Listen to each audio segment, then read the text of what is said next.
Bonjour à tous, c'est Bart pour le blog naturalathleteclub.com. Dans cette petite vidéo, aujourd'hui, je réponds à une question de Sophie qui me demandait ce que je pensais du jeûne et ce que j'y connaissais. Écoute, je vais en faire une série de plusieurs vidéos. Cette vidéo, c'est un petit peu une vidéo d'introduction au jeûne, mais après on parlera aussi du jeûne intermittent, du jeûne pour maigrir, d'autres types de jeûnes. Avant tout, moi je suis un vrai partisan du jeûne puisqu'effectivement je jeûne très régulièrement. Alors je pratique le jeûne intermittent de manière quasi quotidienne et je vais très régulièrement dans l'année essayer de jeûner 1, 2 ou 3 jours, parfois plus, pour tout simplement l'utiliser comme une méthode de régénération que je trouve très puissante. Alors attention, effectivement le jeûne, ce n'est pas un régime, c'est vraiment une méthode de régénération, c'est une méthode pour trouver son équilibre. C'est pas un régime à part entière, c'est presque un mode de vie. Ce qui est assez marrant, c'est que toutes les religions, en tout cas presque toutes, l'utilisent comme une méthode de régénération. On peut voir notamment la religion chrétienne avec le carême, on peut voir la religion musulmane avec le ramadan et on peut voir aussi la religion juive avec Kippour. Et même les Indiens et Gandhi pratiquent très régulièrement le jeûne et il me semble que dans la religion hindouiste, c'est même un passage obligatoire pour atteindre la sagesse. Et si on regarde dans la nature, c'est encore plus surprenant car les animaux, eux aussi, l'ont adopté. On peut voir tout simplement tous les animaux qui hibernent, comme l'ours, qui peut ne pas manger pendant presque un an. On le voit aussi chez les reptiles qui vont jeûner pendant plusieurs jours, voire plusieurs semaines. Et enfin, certains mammifères marins qui mettent beaucoup de temps à digérer et qui du coup, pendant tout ce temps-là, en fait, tout simplement, ne mangent pas. On le voit aussi par exemple avec les manchots, en fait, qui pendant qu'ils couvent les œufs et pendant qu'ils couvent les petits, en fait, le mâle et la femelle s'alternent et passent 6 mois chacun de l'année dans le froid sans manger pendant que l'autre va leur faire des réserves de poissons.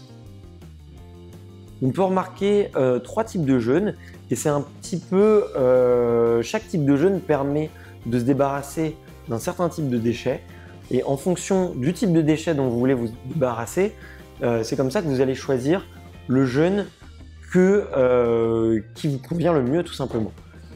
Le jeûne qui est très connu en ce moment et qui est très à la mode, c'est le jeûne intermittent qui en fait consiste tout simplement à ne pas manger pendant des intervalles longs de temps. Donc il y a eu plusieurs études sur des intervalles de 12 heures, de 16 heures, de 20 heures, voire de 24 heures. Et bon, il s'avère après plusieurs études que jeûner entre 16, 20 heures ou 24 heures n'a pas d'incidence forte sur la perte de poids. Donc on peut, sans vouloir aller trop dans l'extrême, se permettre de jeûner uniquement 16 heures ou 20 heures, mais par contre il faut le faire sur des intervalles très réguliers. Donc moi pour ma part je fais le jeûne intermittent et en fait c'est très simple, je déjeune le midi, je dîne le soir à 20 heures et en fait je ne vais pas petit déjeuner le lendemain matin et contrairement à ce qu'on veut nous faire croire comme quoi le petit déjeuner est très important, c'est pas nécessaire, on en vit très bien, j'arrive même à prendre du poids, j'arrive à prendre de la masse musculaire quand j'en ai envie et ça me permet aussi de contrôler parfaitement mes taux d'insuline et tout simplement mon taux de graisse. Je vous parle aussi d'un ami, d'un très bon ami d'ailleurs, Xavier, il se reconnaîtra, lui il a pratiqué le jeûne, il jeûnait 20 heures par jour. Il faut savoir qu'il a perdu dans mes souvenirs 15 kilos en quelques mois, donc ça marche extrêmement bien. Il m'a dit que voilà, les 2-3 premières semaines ont été un petit peu difficiles et puis qu'en fait finalement c'est devenu un vrai rythme de vie pour lui. C'est quelque chose qu'il a vraiment dompté, qu'il a adopté et pendant les 4 heures où il s'autorisait de manger, tout simplement, il faisait entre 2 et 3 repas et surtout il ne mangeait pas plus que sa faim. Donc voilà, c'est quelque chose de très important et je vous en dirai plus de toute façon dans une autre vidéo qui concernera uniquement le jeûne intermittent. Le second type de jeûne qui existe, c'est ce qu'on appelle le jeûne hydrique. Donc en fait, qui est un jeûne tout simplement durant lequel on va arrêter de manger, mais on va continuer de boire. Généralement, on essaye de boire des eaux très peu minéralisées. Donc là, je pense à la Volvic ou à la Montroucous, tout simplement. Et en fait, ce jeûne va nous permettre de nous débarrasser des cristaux et de tout ce qui a cristallisé à l'intérieur de notre corps. Alors, il faut savoir que ce jeûne, on pense que l'on peut vivre très peu de temps sans manger. Il faut savoir qu'il y a des gens qui ont réussi à vivre plusieurs mois sans manger la moindre chose et juste en buvant de l'eau. Donc c'est un jeûne qui peut durer très longtemps. Le troisième type de jeûne est le jeûne appelé sec, qui en fait consiste en fait de ne ni manger ni boire et qui va nous permettre de nous débarrasser de ce qu'on appelle les déchets col qui sont contenus dans les glucides lents et qui viennent s'accumuler dans le foie. Pour avoir l'eau nécessaire à notre survie, en fait, notre organisme va prendre de l'eau dans la lymphe, qui est un liquide contenu dans notre corps qui contient des globules blancs mais pas de globules rouges. Et en fait, notre organisme va faire bouger la lymphe, va la transporter pour en fait en récupérer l'eau et pouvoir tenir plusieurs jours sans boire de l'eau et se débarrasser des déchets col. Voici ce qui est pour les trois types de jeûne. Je vais vous en parler de toute façon dans d'autres vidéos. Une des choses en plus à savoir, c'est comment commencer un jeûne. Il y a deux façons de commencer. Alors, on le retrouve très souvent dans certaines méthodes d'amincissement. Je pense à la méthode notamment FitNext, qui en fait consiste à prendre des laxatifs très puissants, en fait tout simplement pour vider le corps très rapidement de tous les déchets que peut contenir notre système digestif.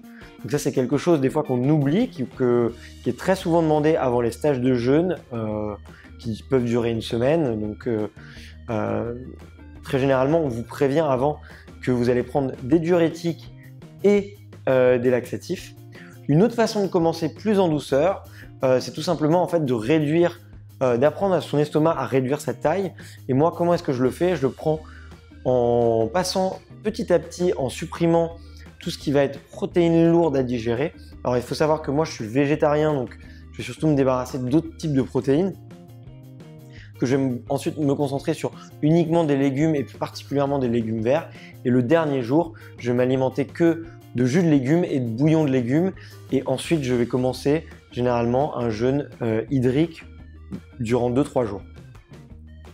Il faut savoir que effectivement, au bout de 24 heures, on peut commencer à ressentir vraiment de la faiblesse, on a un sentiment de faim, mais une fois qu'on a passé un phénomène qui s'appelle l'acidose, en fait tout simplement on va se sentir beaucoup plus en forme et c'est à partir de ce moment-là que notre corps va vraiment se régénérer et va vraiment aborder une deuxième phase durant laquelle vous allez retrouver énormément d'énergie, vous allez vous sentir plus en forme, vous allez avoir besoin de moins de sommeil et aussi vous allez vous sentir nettement moins lourd puisque vous aurez pu les fameux coups de barre que vous avez sûrement après manger. Alors effectivement, psychologiquement, c'est une période qui peut être un petit peu plus compliquée. Moi, je le fais généralement en période soit de vacances ou en tout cas en période de repos. Mais en tout cas, ce qui est sûr, ce sont des moments qui sont peu stressants. C'est vrai que je travaille beaucoup, je suis sur beaucoup de projets en ce moment et je m'entraîne aussi particulièrement intensément. Donc j'essaye de le faire vraiment sur des périodes de repos, sur des périodes où je n'accumule pas de stress et j'ai pas trop d'informations à prendre en compte dans mon petit cerveau. Il y a aussi une petite charge émotionnelle qui peut être un peu forte parce qu'on peut être un petit peu stressé, notamment les premières fois lorsqu'on commence. Moi, ça fait plusieurs fois maintenant, je m'y fais très bien. La première journée, c'est juste une mauvaise idée que je chasse très facilement. Mais la première fois que vous le faites, n'hésitez pas à vous faire accompagner ou en tout cas à avoir quelqu'un qui vous soutient dans votre cause ou quelqu'un qui peut vous aider à garder le moral et à ne pas vous énerver. Les meilleures saisons pour le faire, ce sont le printemps et l'automne. Ce sont tout simplement pour des raisons de température, puisque l'été, il fait extrêmement chaud. Donc effectivement, c'est très fatigant. Même un jeûne sec peut être particulièrement dangereux. Et ensuite, l'hiver, effectivement, il fait très froid. Notre corps a besoin de calories pour construire de l'énergie, se battre face aux petites bactéries et aux petits virus qui peuvent nous entourer à ce moment-là. Alors que, effectivement, à l'automne et au printemps, la température est beaucoup plus tiède, ce qui est beaucoup plus facile à gérer. Voilà, je vous remercie énormément d'avoir regardé cette vidéo jusqu'au bout. Dans la description, je vous mets un article sur le jeûne avec tout mon guide qui concerne le jeûne. Je vous mets aussi 7 aliments que vous devriez consommer beaucoup plus souvent, notamment si vous vous intéressez à la nutrition. Et je vous encourage aussi fortement à regarder les autres vidéos sur la petite playlist que je vous ai fait de vidéos qui concernent le jeûne. J'attends de vos nouvelles et j'espère que, en tout cas, elle vous plaira bien. À très bientôt. Ciao, ciao.